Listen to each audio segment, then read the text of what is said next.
রাত বাড়ছে, হাজার বছরের পুরনো সেই রাতের মতোই অন্ধকার, যখন ইতিহাস একবার ভুল করেছিল ১৯৭১ সালে। দিল্লির প্রতিরক্ষা মন্ত্রণালয়ের গোপন কক্ষে বসে আছেন ভারতের এক উচ্চপদস্থ জেনারেল। তার সামনে ছড়ানো বাংলাদেশের মানচিত্র, সবুজ লাল ছোট্ট এক ভূখণ্ড, যাকে ৩ দিক থেকে ঘিরে রেখেছে ভারত, আর একদিক সাগরের দিকে মুখ করে আছে। তিনি ধীরে ধীরে বললেন, এত ছোট একটা দেশ সত্যিই কি প্রতিরোধ করতে পারবে? তার সহকারী নীরবে কিছু বলে না, বাতাসে গন্ধ, কাগজ খাম ইতিহাসের। জেনারেল চুপচাপ তাকিয়ে থাকেন মানচিত্রে।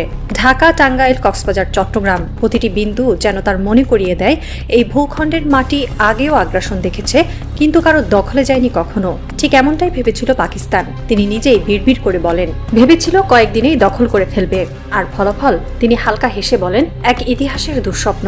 ৫০ বছর পেরিয়ে আবার কেউ কেউ সেই বিভ্রমে হাঁটছে। কেউ বলে কয়েক ঘন্টায় দখল করবে বাংলাদেশ, কেউ আবার বলে ড্রোন পাঠালেই যথেষ্ট।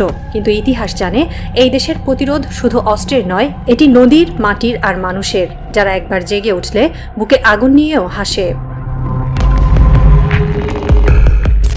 ১৯৭১ সালে এপ্রিলের প্রথম দিকে ইন্দিরা গান্ধী তার সেনাপ্রধান শ্যাম মানেকশকে বলেছিলেন, আমরা পূর্ব পাকিস্তানে অভিযান চালাতে চাই। মানেকশ সোজা উত্তর দিয়েছিলেন, বর্ষায় সেখানে যাওয়া মানে সেনাবাহিনীর আত্মহত্যা।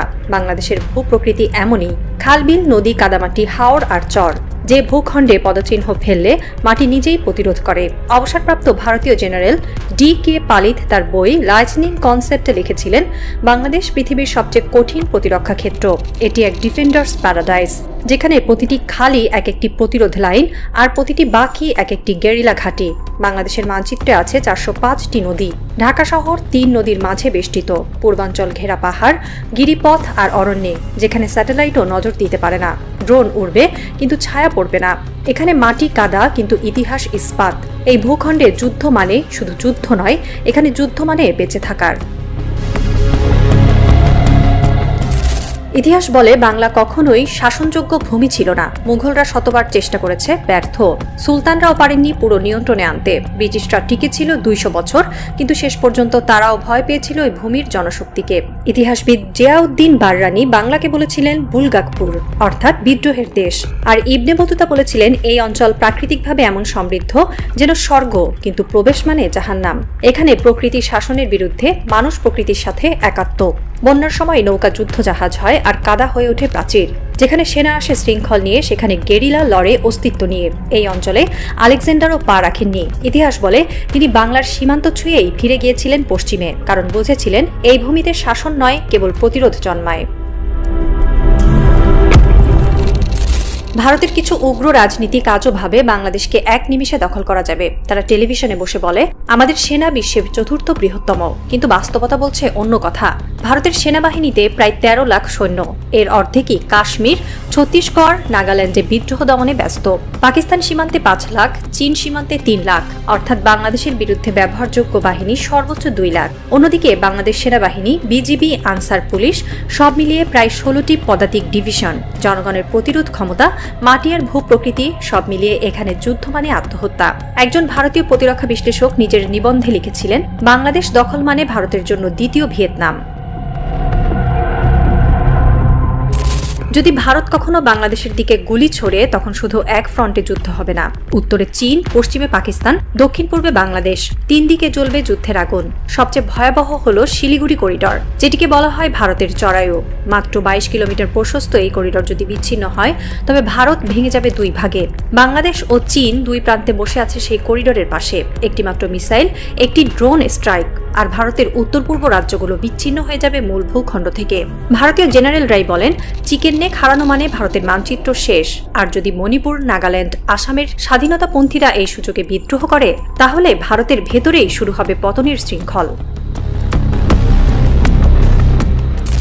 বাংলাদেশ এখন আর দুর্বল নয়। ফোর্স গোল 2030 প্রকল্পে সেনাবাহিনী পেয়েছে আধুনিক tank, air defence rocket system, চীনের VT-5 tank, WS-22 rocket launcher, তুরস্কের বাইরাক্তার TB2 ড্রোন, এবং শীঘ্রই আসতে চলছে নতুন ব্যালিস্টিক মিসাইল সিস্টেম।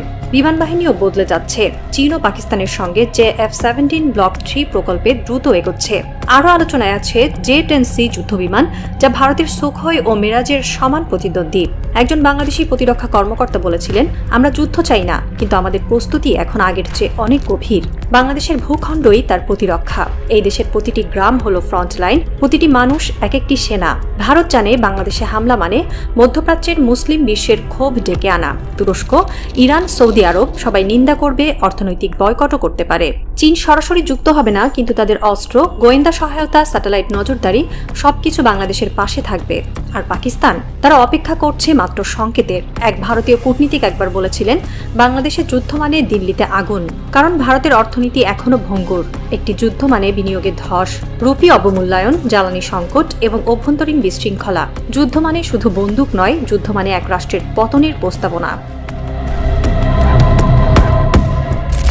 ভারতের কিছু সমর বিশারদ ইউক্রেন রাশিয়া মডেলের তুলনা টানেন, কিন্তু তারা ভুলে যান রাশিয়া ছিল সুপার পাওয়ার, তবু তারা একক ফ্রন্টেই যুদ্ধেই কাঁপছে। ভারত যদি 3 ফ্রন্টে নামে, চীন, পাকিস্তান, বাংলাদেশ, তবে সেটি হবে ইতিহাসের সবচেয়ে বড় আত্মঘাতী সিদ্ধান্ত। এক ভারতীয় সামরিক বিশ্লেষক সম্প্রতি বলেছিলেন, বাংলাদেশের সঙ্গে যুদ্ধ মানে ভারতের ভেতরেই ভারতের পতন। এটা কেবল ভূ রাজনীতির কথা নয়, এটা ইতিহাসের চক্রের কথা। 1971 সালে একবার যারা ভুল করেছিল, তারা এখন আবার সেই ভুলের দিকেই হাঁটছে। ঢাকা শহর ঘুমিয়ে আছে, কিন্তু এক পুরনো ভবনের ভেতর আলো জ্বলছে। 4 জন মানুষ বসে আছেন একটি বড় টেবিল ঘিরে। দেয়ালে ঝোলানো মানচিত্রে 3টি লাল দাগ, শিলিগুড়ি, মণিপুর, ঢাকা।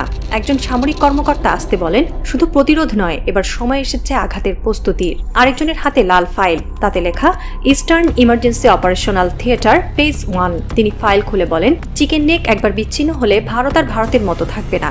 শিলিগুড়ি করিডোর 1 সপ্তাহও টিকবে না। তৃতীয়জন বলেন, কূটনীতিতে আমরা একা নই, চীন নিশ্চুপ, তুরস্ক অপেক্ষায়, পাকিস্তান শুধু সংকেত চায়। চতুর্থজন চায়ের কাপ নামিয়ে রাখেন, ধীরে বলেন, মধ্যপ্রাচ্য এবার কথা বলবে অর্থনীতির ভাষায়। দেয়ালের মানচিত্রে একে একে পিন ঢোকানো হয়। সিলেট, কক্সবাজার, তেতুলিয়া, বোমলা, গ্যাংটক, লাদাখ, প্রতিটি পিন এক একটি সম্ভাব্য আগুন। বাইরে বাজ পড়ে, এক মুহূর্তের জন্য বিদ্যুৎ চমকে ওঠে ঘরটিতে, আর সেই আলোয় মানচিত্রের উপর লাল রেখাগুলো রক্তের মতো জ্বলে ওঠে। একজন কাপা গলায় বলেন, এই যুদ্ধ কেবল আগ্রাসন ঠেকানোর নয়, এটা হবে মানচিত্র বদলের যুদ্ধ।